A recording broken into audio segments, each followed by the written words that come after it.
Oh, I think I'm live. Good morning. My name is Douglas Griffin. This is my Sunday school class, and we are in the book of Genesis.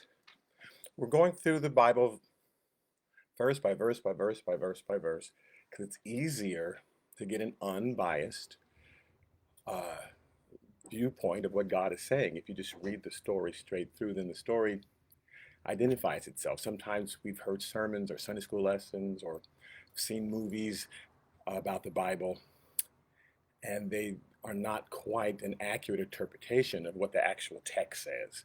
But it's the story in our heads, and then we read through the Bible. That's what we see. We see that story, that Sunday school lesson or that Bible study lesson, instead of actually just looking at the word. So I like to take my time, go through, look at exactly what is the Bible saying. So we're in the book of Genesis, um, the last fourth of it. God has divided it basically into four sections, about 12 chapters each, from uh, Adam and Eve to Abraham, and Abraham to Isaac and Jacob. And then this last section is it focuses on Joseph, but interesting enough, it also focuses on Judah. And those become the two important characters. And when people tell the story, somehow they don't see what God is doing through Judah. Uh, they're both major players in this. It's interesting. I've never heard. Well, that's not true. A few people, but so when you read, you go, oh, this really is about Judah and Joseph. That's, in fact, that's the title lesson today. Joseph and Judah. So we're in chapter 37. There we go.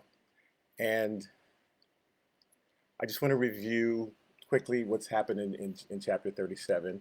Uh, in Genesis chapter 37, verses 1 and 2, it says, Now Jacob dwelt in the land where his father was a stranger. And I'm saying that's an important sentence. He's living there now. He's established in Abraham's mind and Isaac's mind. They were just strangers in this land. But Isaac was the first one to really embrace Abraham, Isaac, Jacob. Jacob was the first one to really embrace, this is my land. I'm not a stranger here. It says Jacob dwelt in the land. He lived there where they were a stranger. And it says, this is the history of Jacob. And interesting, the next word is Joseph, being because it's really the history of Joseph. And like I said, and Judah, but I can see why people would think this is all about Joseph. So Joseph being 17 years old, he's the youngest, right? There's probably a 13-year difference between him and this oldest brother, who's Reuben. They were born, remember, 14 years. Jacob was married to Leah, 7 years, uh, and Rachel, 7 years, total of 14 years. And basically every year a child was born, right? So anyway, Reuben is 13 years older. It's kind of significant. You'll see why. So he was heading back. He was feeding his flock with his brothers, and the lad was with the sons of Bilhah and the sons of Zilpah. These are two of the handmaids that Jacob, his father, had children with. He's with them because the older brothers of Leah, with whom he's in competition with, or at least in their minds, they're in competition with him, won't have anything to do with him. Their mothers did not get along, and so that fell down onto children, which sometimes it behooves us to get along with people that maybe we don't want to get along, because that can filter down to the kids. So the sons, they're not liking Joseph for various reasons. Okay, so he's stuck learning how to feed flocks, etc., with Bilhah and Zilpah's kids. And it says, and Joseph brought a bad report to them of his father because Joseph was a tattletale. He also had a keen eye for detail. He knew what you should be doing. And you might have children like that, or one child who knows what everybody else should be doing. Or if you're a teacher in your classroom, there's a kid who knows what everybody else, you should be doing that, you should be doing that. If you're a teacher, he's not doing what he's supposed to be doing. That's we call them tattletales, but it's also a gift for detail. That person's going to run something someday because they know what every single employee should be doing, right? So it's brought as a negative, but God gave him that gift for a positive reason. We'll see later on. In the fourth verse, it says, but when his brothers saw that his father loved him more than all his brothers, they hated him and could not speak peaceably to him. This is an important verse because they hated him and were never saying anything nice to Joseph. But Joseph's father had built him up so much. You're so wonderful, and you're so, and gave him a coat of many colors, and everything, that Joseph assumed that everyone in the world loved him, and he wasn't good at picking up social cues. They're saying horrible things to him. Oh yeah, that's a great coat. Thank you. Oh yeah, your dad really loves you. Yes, he does. I mean, he's not hearing their voice. He's not paying attention to what people are saying. Everything he thinks people are saying to him is "You're wonderful," even if they're saying you're horrible. He hears "You're wonderful," so he has no idea. Even though the scripture says they could not speak peaceably to him, they were always angry with him. So, verse 5. Now Joseph had a dream, and of course he told it to his brothers. You're gonna love this dream. If I'm having a dream, then everybody needs to know about it. So he's that person, not aware of other people's pains, other people's troubles, other people's discomforts. What's going on in my life is what's the most important thing. And the person who calls you on the phone doesn't say, "How are you doing?" They just start right in. Let me tell you what's going on. And never ask about you ever. It's okay if there's an emergency and somebody calls you and say, "Okay, I'm sorry. I just got to tell you what." But Joseph's one of those people that never asked his brothers, "How about your dreams? Did you ever have a dream?" He assumed they didn't. I have dreams, and you want to know about my dreams. And he tells them the dreams where they're all bowing down to him, not thinking that would bother them. So again, this is a flaw. Not understanding that they hate you, and if you tell them, "I had this," some things you need to keep to yourself. God didn't say, "And tell your brothers." So, but they needed to know and thought they'd be excited about it. "Oh, we were bowing down to you." That's fantastic. Yeah, That is, we're so happy to do that. I live for that. I live for that. So, so it says he told it to his brothers, and they hated him even more. This is Genesis 37, verse 5. Let's get down to verse 8. So he had another dream and said, "I know you love that one, so there's a sequel." And told him the next dream. And his brother said to him in verse 8, "Shall you indeed reign over us? Or shall you indeed have dominion over us?" I mean, is that what you're trying to say, that you're going to reign over us?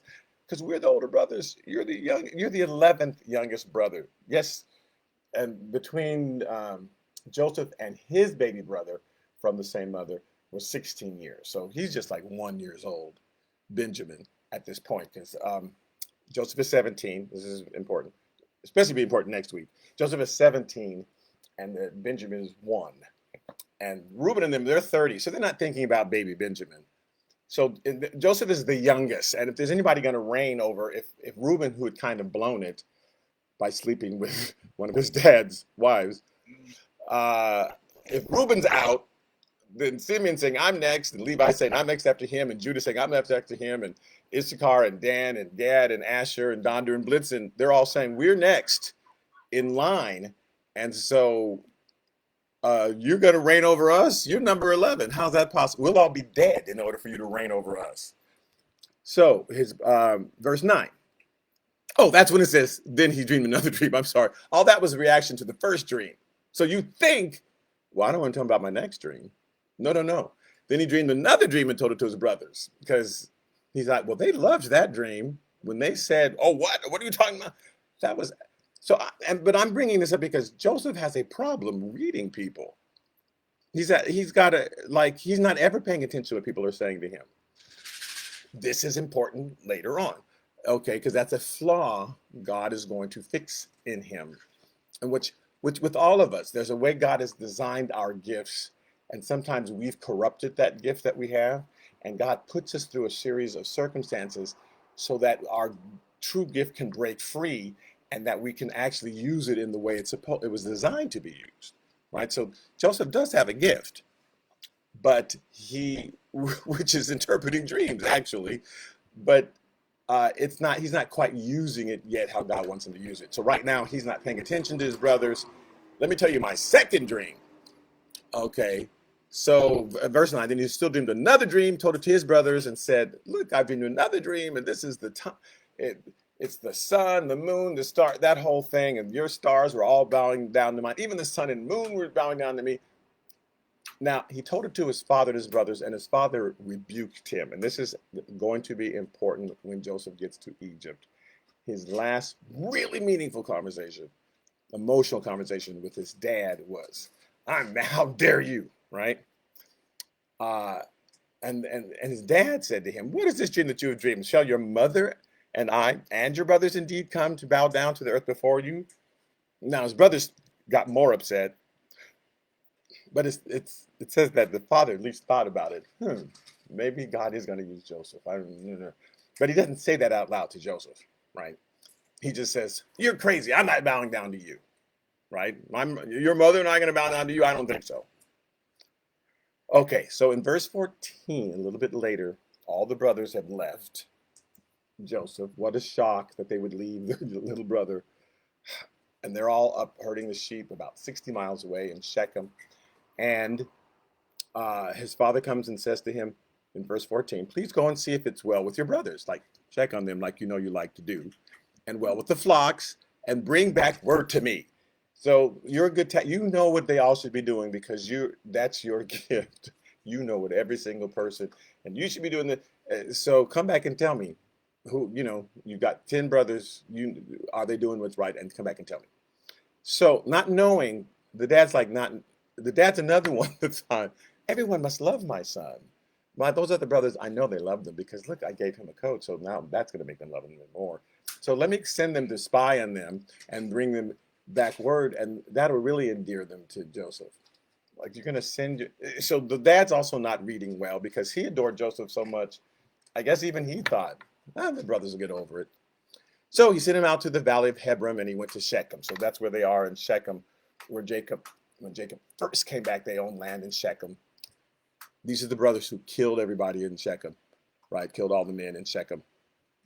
Go check on those brothers. All right. So very, very important verse in Genesis chapter 37, verse 15. It says, "Now a certain man found him." Just some stranger came up, and there he was wandering in the field because his brothers aren't where they were supposed to be. And the man asked, "Oh, what are you seeking?" He said, "Oh, I'm looking at my brothers, and I just happened over here where they were." And God does this for the next 12 chapters. Things that seem to be coincidences, God wants us to know at the end, I was behind all of that. Even when people were disobedient, I was able to manipulate them into my will. So God is telling the story differently than he has in every other quarter of Genesis, where he walked and talked with Adam, and then he talked with. There's no visions. There's no God showing up in the next 12 chapters. It's up to Joseph, Judah, and the others, especially Joseph and Judah, to discern, to look, and it's the same thing up to us. We've got to be able to discern God's will. We have to look at the circumstances and go, I think God's talking to me through this. We don't need to have God's foot come through the ceiling or hand to point this way or aim 100. That's not what's going to be our regular life. But it doesn't mean that God's not behind the scene doing things, and we need to recognize it. We'll see why it's important. So I'm starting from there in verse 18, today's lesson. So Joseph is walking, right, toward his brothers, and it says, "Now when they saw him afar off, even before he came near them, they conspired against him to kill him." Why are they so hateful of Joseph? Because his father has favored them their entire life. His father put his lives in front of theirs. When they thought Esau was coming to kill them, his father put them in front and put Joseph way in the back, you guys can die, but he's the important one. From the time they were little, that's how he was treating him. And then Joseph compounded it by saying, "I'm going to rule over you one day." Isn't that fun? So they're going to kill their brother, and they came from an uncle who had that kind of temper, right, Esau. Then they said to one another, "Hey, look, this dreamer is coming, right? Come, therefore, let us now kill him, cast him into some pit, and we shall say, some wild beast has devoured him, and then we'll see what becomes of his dreams." Now, that was the thing that really bugged them, that dream. So, because he's basically saying to them, I'm going to rule over all you one day. You'll be bowing down to me, and I'm going to own all of this, and I'm going to take charge, and you're going to like literally not have two plots of land next to ours, but I'm going to be your king because I had a dream where you were bowing down to me. And they thought, well, if this is God, let's see what God does if we kill him and throw him in the pit. Then let's see what becomes of his dream. The good news is people can't stop what God is doing in your life. They can conspire against you all they want, but if and put you in a circumstance where they think, ha ha, I I sent him to Egypt. That'll show him.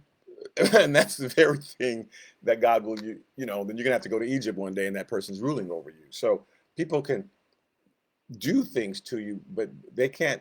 God's smarter than everybody. He knows what you're about to do. So he's already got a plan to say, okay, I'm gonna take this thing that you're gonna do and I'm gonna use this. And so that's the good news. And then because he's economical, I'm going to teach lessons along the way. I'm going to teach character lessons along the way. You may not know what he's doing. And again, God's doing it. We can't teach the lessons to ourselves. The pressure's not on us. I must teach myself a lesson. God is doing it, whether we understand it or not. God is conforming us to his image of his dear son. And he's giving us instructions. If there's something he wants us to do, he will say to us, hey, go do this or go do that. But otherwise, he's doing the work in us. That's the good news. Whether we like it or not, we're going to be conformed. If you keep living, you're going to be closer and closer to be conformed to what Jesus, that image of Jesus in you. Even if you're going off like the prodigal son and give me mine, and then God will make sure you end up eating with the pigs, and that you look up and go, what am I doing eating this pig? And even that was part of breaking so that that true light can come through that son, right? So there wasn't anything that happened in that story where that son was winning. He was never winning. God was even using his own rebellion against him to shape him into the image of how he had originally created him. And God has created us all a certain way. He's designed us. He's given us each a gift. Joseph wasn't the only one who had a gift. They all had gifts.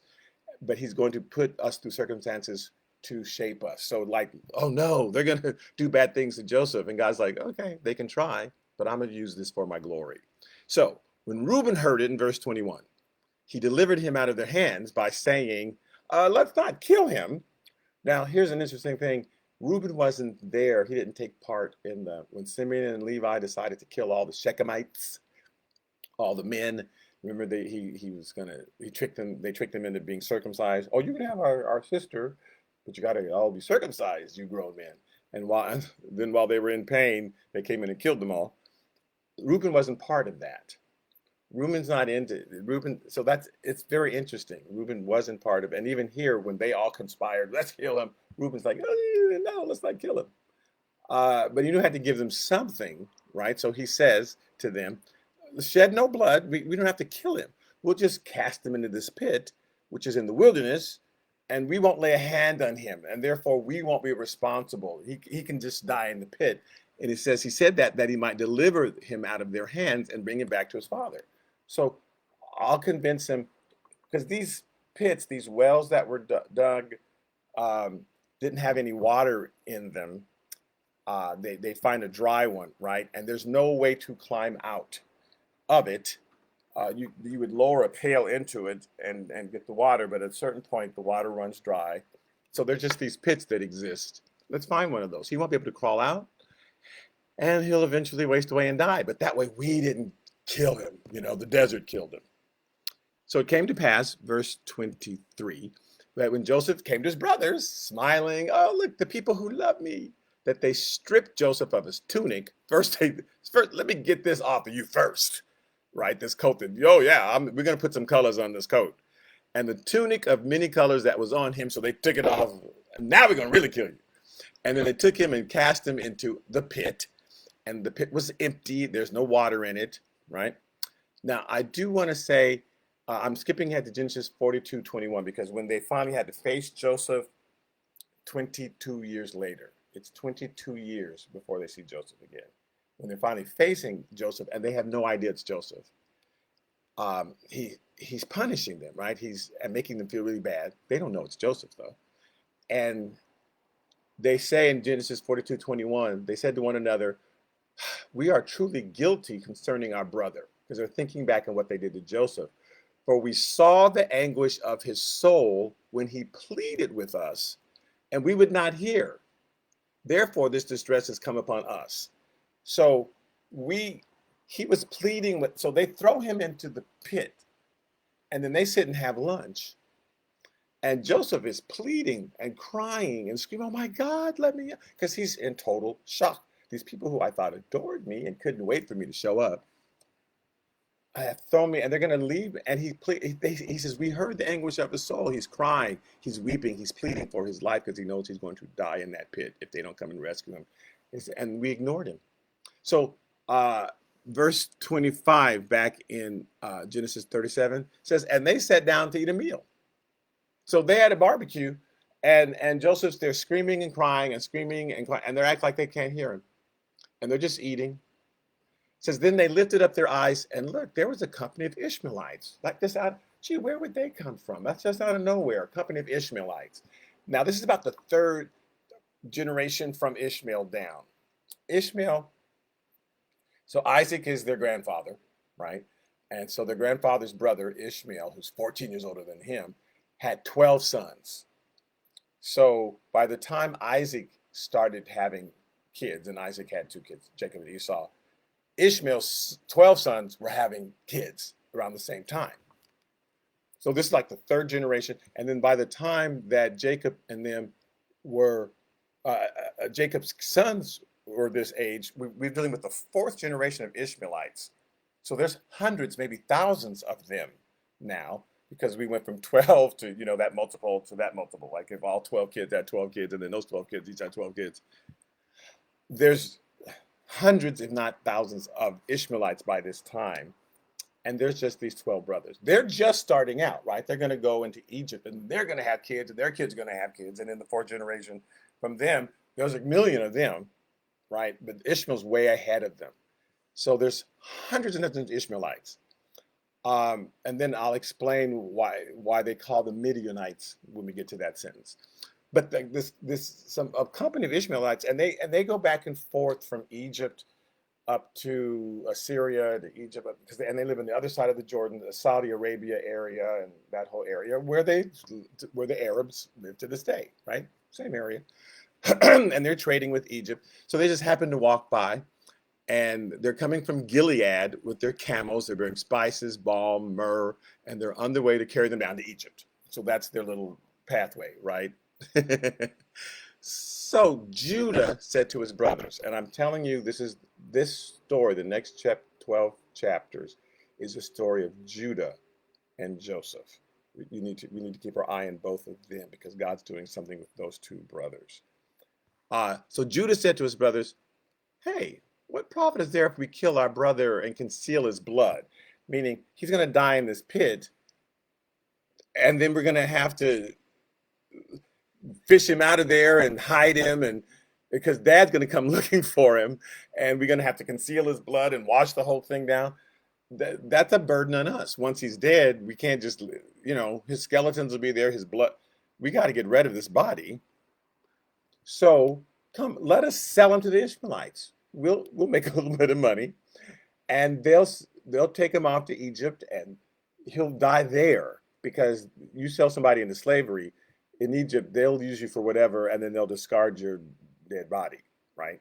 So let not our hand be upon him. We don't have to grab his corpse, his dead corpse once he's dead. We don't need to touch him at all. We'll just come to them, and then when he dies in a few years, or a few months, or a few days, they'll have to bury the body. So let not our hand be upon him, for he is our brother in our flesh. We have to have some sympathy since we're related to him. We shouldn't be the one that has to bury his corpse and clean up his blood. That'll look bad on us. Not the fact that we let him die, just that we, had to dispose of his body. And his brothers listened and said, "Oh, you know what? Yes, Judah said something that made all the sense in the world." So they listened. So then it says, then the Midianite traders passed by. Now, the Ishmaelites were coming, and then suddenly he calls them the Midianite traders. Same people, same group. Abraham's other kids, right? So he had Isaac, and that's who these Jacob, this whole line is coming from, these brothers that we are dealing with. He had Ishmael and the Ishmaelites. Then his second wife, Keturah, after Sarah had passed, his son from Keturah was named Midian, one of his sons. She had six sons. One of them is named Midian, and they're the youngest. They're even younger than Isaac, right? Because Isaac had been alive for however many years, but when his mother died, and then he married Keturah, so they're even a generation behind. There's not that many Midianites at this point. There could be 10 Midianites or 5, or Midian had a son, and there's just not many because they're behind in the curve as far as having kids.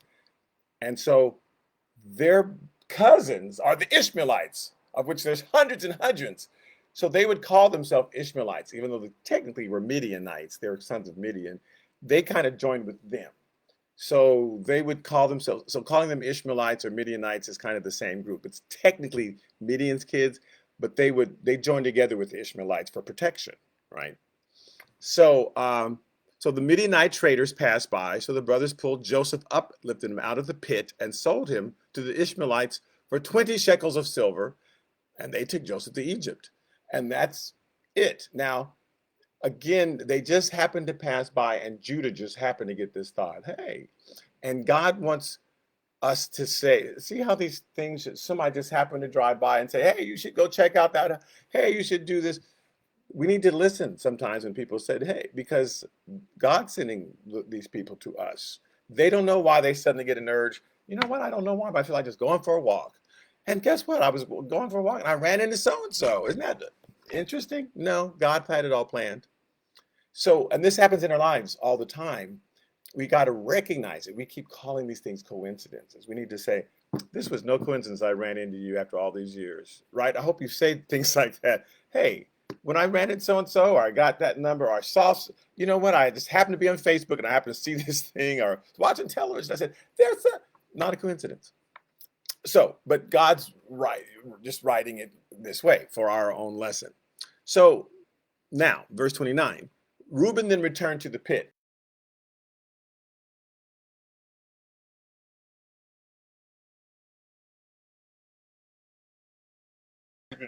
Right? And then I'll come back later on after they've eaten and gone to sleep and taken a nap, and I will bring him out of the pit, and I'll bring him back to dad, right? So then Reuben returned to the pit, and indeed Joseph was not in the pit. And he tore his clothes. Oh my God, what's happened? And he returned to his brothers and said, the lad is no more. The more is put in, is gone. And where shall I go? So here's what he returned to his brothers, and they told him what he did.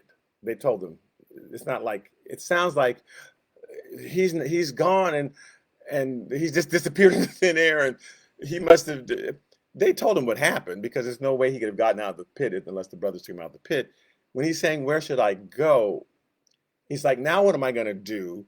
Because you sold him off and he's going to be dead soon. I was responsible for, I'm already in trouble with my father because I slept with one of his wives. I'm the oldest brother. I should have been watching over Joseph. And now, because if you gave him to the Midianites and they took him down to Egypt, who knows what they did to him, and he's dead. And now where am I going to go? Where will I live? Because that's the last straw. Hey, Dad, I slept with your wife, and then your favorite son, I let him get killed. So can I have some hot chocolate? And no, it's like I'm gonna have to move somewhere, right? That's what you're saying. Where shall I go? And skipping back to Genesis 42, when the brothers are facing Joseph and they don't know that it's Joseph, and they're facing him, and Joseph's making them feel really bad, and again, because he'd asked them, like, who are you? And they said, we're 12 brothers. Oh, really? Where's the other brother? Oh, well, something bad happened to him, and because Joseph's like, oh, tell me, what's the story that you tell about this brother, right? And so they made up some story about him, and he's really persecuting them. And that's why they're saying, oh, see, it's all our fault. Our brother pleaded for our life, and now his blood is on our hands. All these years later, 22 years later, we are being punished. It's all our fault. And Reuben, it says in Genesis 42:22, says, and Reuben answered them saying, Did I not speak to you, saying, do not sin against the boy? I tried to stop you, and you wouldn't listen. Therefore, behold, his blood is now required of us. We're getting punished by whoever this man is in Egypt. We don't even know who this is, but he's punishing us because you guys wouldn't listen to me. So Reuben was not part of it, but he also had lost his authority with the brothers. They did what they wanted, and Reuben, they wouldn't listen to Reuben. He's the oldest brother. But when he thought, I'll show everybody I'm a man, I'll sleep with my dad's wife, and that'll show something, it actually had the opposite effect, right? Yeah. So they like, we don't listen to you, Reuben, because you clearly don't know what you were doing. And you weren't there when we killed all the men of Shechem, and you don't like blood, and you're just weird. So they don't listen to Reuben. So, verse 31. Joseph has gone off to Egypt, and again, in their minds, he'll be dead soon, which is what happened to most people. So they took his tunic and they killed a kid of the goats. So a goat's kid, right? And they dipped the tunic in the blood, and they sent the tunic of many colors, and they brought it to their father and said, we have found this. Do you know whether it's your son's tunic? Like, we found this somewhere. We didn't. So they have to pretend like we had no idea Joseph never made it to us. We were on our way back, and look what we found. We found this. Do you recognize this? And verse 33 said, and he recognized it and said, it is my son's tunic. Okay. A wild beast has devoured him. Without doubt, Joseph is torn to pieces. Now, here's something I don't want us to miss. Jacob is fooled by this. They take a goat blood. They take a goat and dip his blood in tunic. And and just earlier when Jacob was their same age, his mother came to him and said, kill a goat and you'll be able to deceive your father. Kill a goat and put on his hair and you're going to dress like a hairy animal and fool your father into thinking that you're Esau. And that'll work out so well. You watch and see how well that's going to work out. You'll be so glad you did that. And just now, the very same thing is happening with him. They've taken a goat, they've taken this blood, and he's being fooled, and he's being deceived by his sons because you reap what you sow. Oh, you live life by deceiving people. Well, you're going to be deceived. I can't believe that person lied to me and tricked me. Well, that's because you did that to somebody else 10 years ago. So if you plant apples, you're going to get apples. Whatever we sow, if we sow to the flesh corruption, we'll reap corruption. If you sow to the spirit, things you do inspired by the spirit, you reap to the spirit. It's pretty. God invented that law that whatever you plant, that's what you get. So that's why we want to spend our lives planting good things. Good things. Okay, that the Spirit of God has led us to do. We can't just invent good things. I know I will give those blind children a car.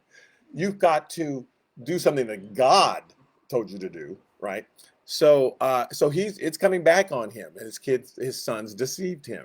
So verse 34 says, then Jacob tore his clothes and put on, oh good, whew, I was racing through this. So then Jacob tore his clothes. He put sackcloth on his waist and mourned for his son many days.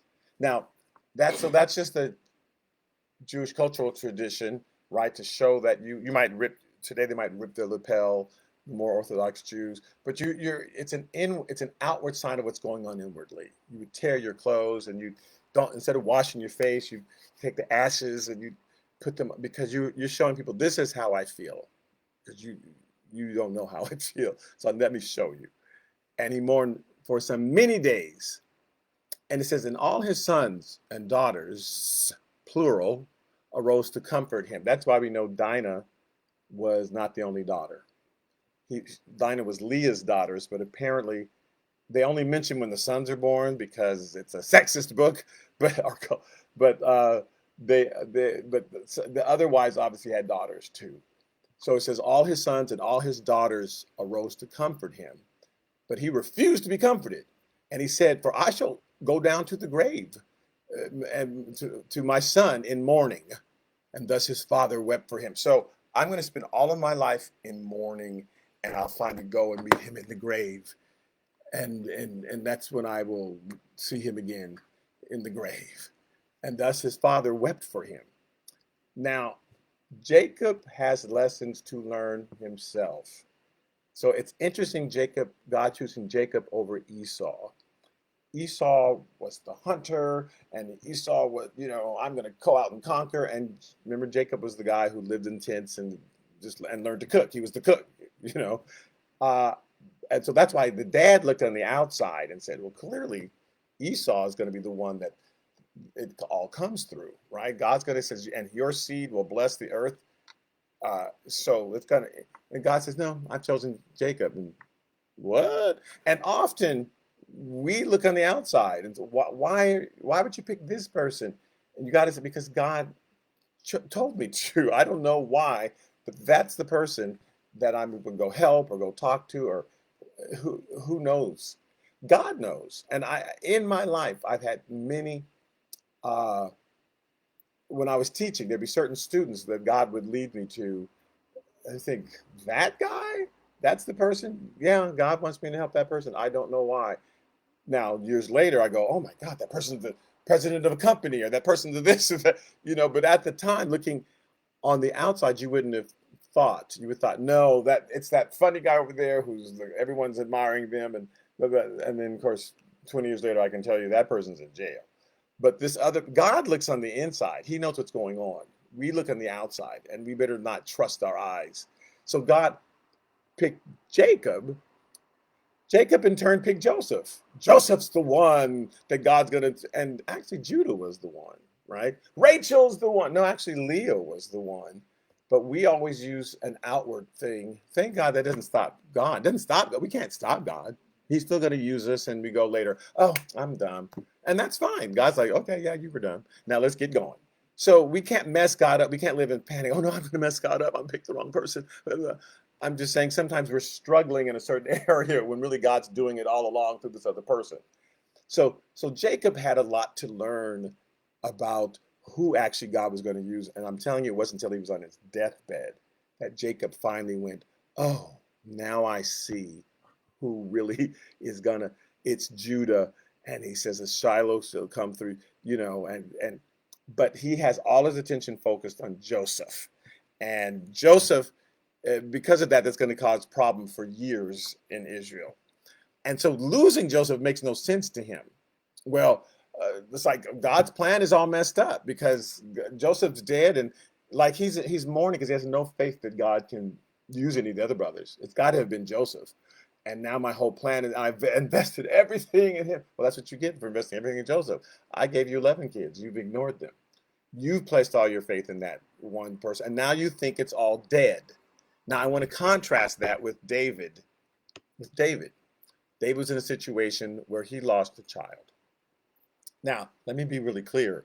He had every right to mourn for his child. Losing a child is the most devastating thing I think that can happen.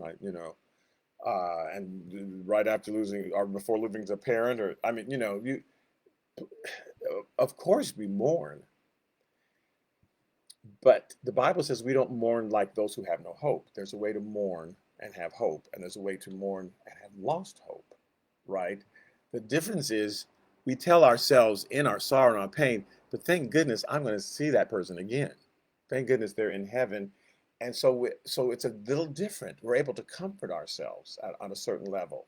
That it hurts, we cry, but then we ever say, but thank goodness, thank God I'm going to see, and it's different. The people who don't have any hope, who think this is all there is, they mourn because this is it. They're never going to, I'll never see that person again. And they can't be consoled ever, right? There's no, but thank God, because they aren't believers. They have no faith that there's something beyond this. Here's David. David had sinned with Bathsheba, and they had a child together. Now everyone saw this. David's problem was he did it in front of everybody, and so God had to bring consequences on David. Otherwise, it would be bad for everybody else, for generations of people, if God were to let David get away with that. Your teacher makes that choice or doesn't make that choice, right? In class, you got to stop that kid right away who's disrupting the class. If you don't, right, and you've had teachers who did and teachers who didn't, then you lose the class. If you don't say anything, then that makes it, well, then I can cut up too. Well, then why am I doing my homework? Well, then why am I being quieter? Why am I staying out of my seat? Because that person did something horrible. Teacher didn't say nothing. And slowly you lose the classroom, right? Because they all start goofing off.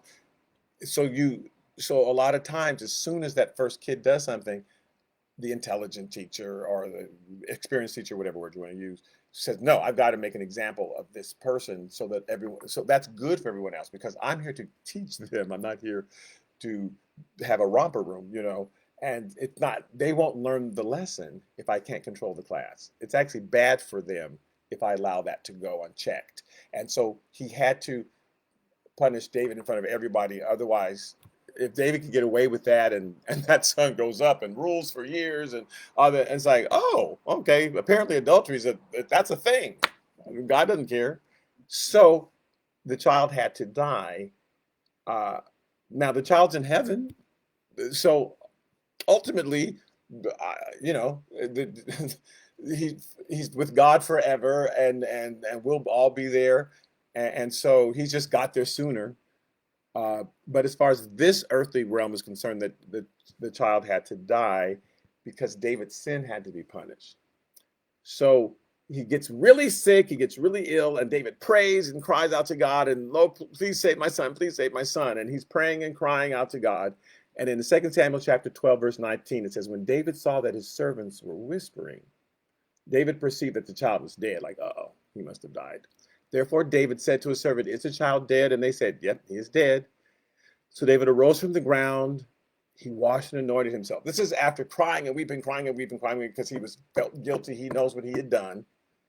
And he changed his clothes and he went into the house of the Lord and he worshiped God. Then he went to his own house. And when he requested, they set food before him and he ate. So after crying and mourning and crying, he went into the house of God and he worshiped him. And we read some of those Psalms of David. And because God had moved. When we lose a loved one, we lose a parent, we lose a child, God's got them. God's taken. So you worship God and you say, God, I can't argue with you. It doesn't make me thrilled, but you've spoken, and I'm glad that you have them. And you worship and we praise God and we remind ourselves of that.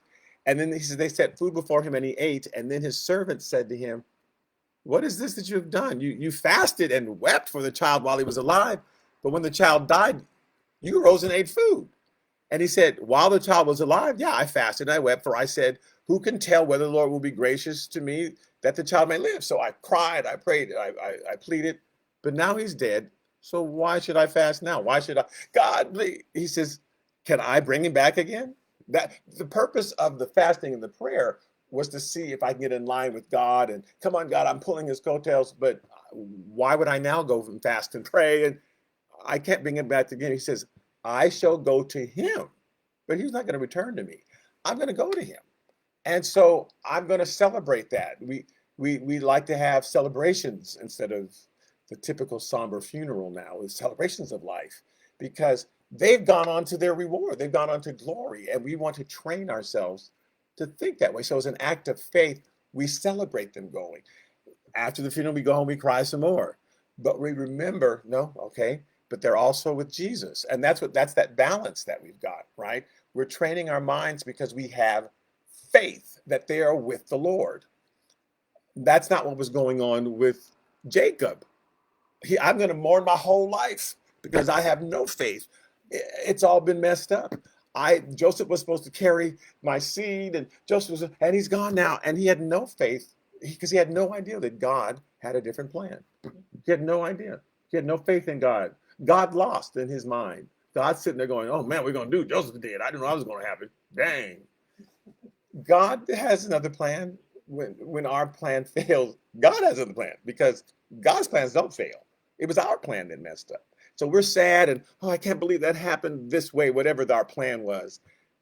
But that didn't stop God. So we need to wipe our face and say, okay, God, what's the new plan? Because clearly my plan was not the right plan. What's your plan? And in this case, he had no faith that there was another plan. So he says, I'm just going to mourn my whole life. And 22 years from now, when we see Joseph again, he's still mourning. So he wasn't lying. He's still upset. 22 years later. And it's not like, I don't mean that if you lose a loved one, 22 years later, you shouldn't still feel, you'll always feel that loss, but you also feel the victory because we know where they are, right? So we feel both. We feel both. He's only feeling one thing. I have lost because he has zero faith in God. And this was a lesson that he didn't learn until his deathbed when he went, God has another plan, right? So I'll just finish this last verse. Now the Midianites had sold him in Egypt to Potiphar, an officer of Pharaoh and a captain of the guard. So that's the last verse of chapter 37. And interesting, chapter 38, you'd think we're going to go right to Joseph with Potiphar. No, chapter 38 is all about Judah. And people, I've read so many, why is it about Judah? They just stuck this in. This must be a mistake. No, because the next 12 chapters are about Joseph and Judah. Here is Jacob's plan is Joseph, God's plan is Judah. So I'm going to tell both stories. We got to watch what's happening with both of them along the way. So this is Joseph and Judah. Anyway, I am done. Thank you so much for listening in. At 11, if you go to the Good Shepherd MBCLA, Missionary Baptist Church, Good Shepherd MBCLA, go to that Facebook page. And there's two pages. There's the business page, and then there's the actual Facebook page. So you go to the business page, and I don't see nothing. Then you're on the wrong page. Go to the Good Shepherd MBCLA regular page. We have a service that starts at 11. I will be speaking at some. It's from a service from 11 to 12, basically. So somewhere in there at 11:10, somewhere I will be preaching. If you'd like to listen in, you're certainly welcome, and you're welcome to do that every week. We have a great service, and we'd invite you. Otherwise, I will see some of you on Wednesday. I won't see you. I don't know why I keep saying that, but I'll be able to teach you. I'll be teaching again on Wednesday, 7 o'clock Bible study, or I'll see you again next Sunday at 9. So thank you so much for tuning in, and God bless. Yes, save that and in live video.